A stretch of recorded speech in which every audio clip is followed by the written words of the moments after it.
Alors, très chers amis sportifs, nous avons tous remarqué que juste après la défaite du Maroc hier face à la France, il y a eu des actes de violence du côté de la France et de la Grande-Bretagne, et peut-être dans d'autres endroits, je ne sais pas.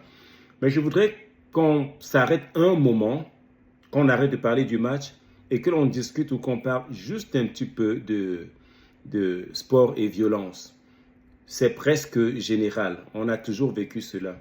Et ce qui est curieux, c'est que même quand les gens gagnent, il y a la violence. Juste après la dernière victoire des New York Knicks aux États-Unis, remportée par New York Knicks, il y a eu des actes de violence dans cet état, des voitures qui ont été brûlées et autres.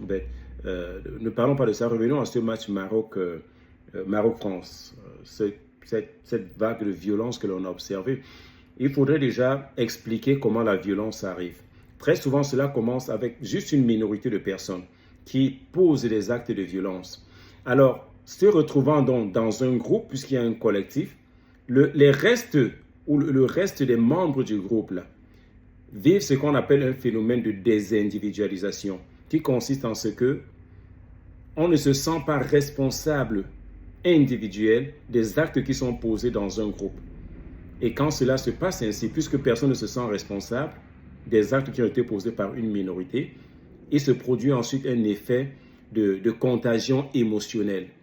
Alors, les actes de fâcherie ou d'excitation émotionnelle du petit groupe sont immédiatement repris par la grande majorité, ce qui entraîne cette vague de violence-là.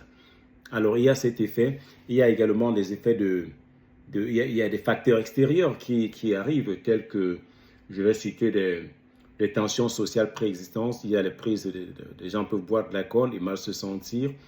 Mais ce n'est pas la partie la plus importante. La partie la plus importante, ce qui m'interpelle en tant que préparateur mental, en tant que psychologue sportif, c'est ceci. C'est des actes qui auraient pu être évités si l'on avait préparé le public, s'il doit être, comment je vais dire cela? Voilà, le public devrait être éduqué tout simplement. C'est une crise qui s'est passée. Et je dis toujours ceci, une crise se prépare avant, pendant et après la crise. Ça peut être une opportunité que l'on peut saisir pour pouvoir éduquer, mettre sur pied des stratégies d'éducation je ne vais pas parler de fous, des supporters. Parce qu'on sait qui sont ces supporters-là. On sait où ils sont, on sait d'où ils viennent. Cela peut être contrôlé. C'est peut-être difficile, mais quelqu'un a dit c'est possible. C'est possible, on peut le faire. Donc, en rapport avec sport et violence, il faudrait que l'on pense à... On a formé des athlètes, on forme des coachs, on forme les présidents des clubs, on forme les managers, mais il faudrait maintenant que les présidents des associations, on entend très souvent fan club tel. Je pense que le public devrait être intégré dans la préparation d'après-match et même d'avant-match également. Parce que l'on se rend compte que là c'est quelque chose qui est arrivé juste après une rencontre.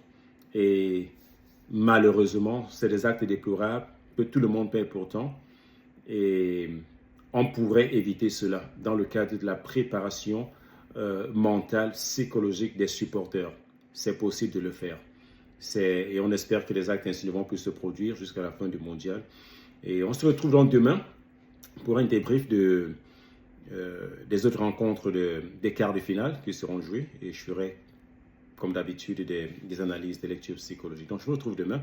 Bonne soirée à vous.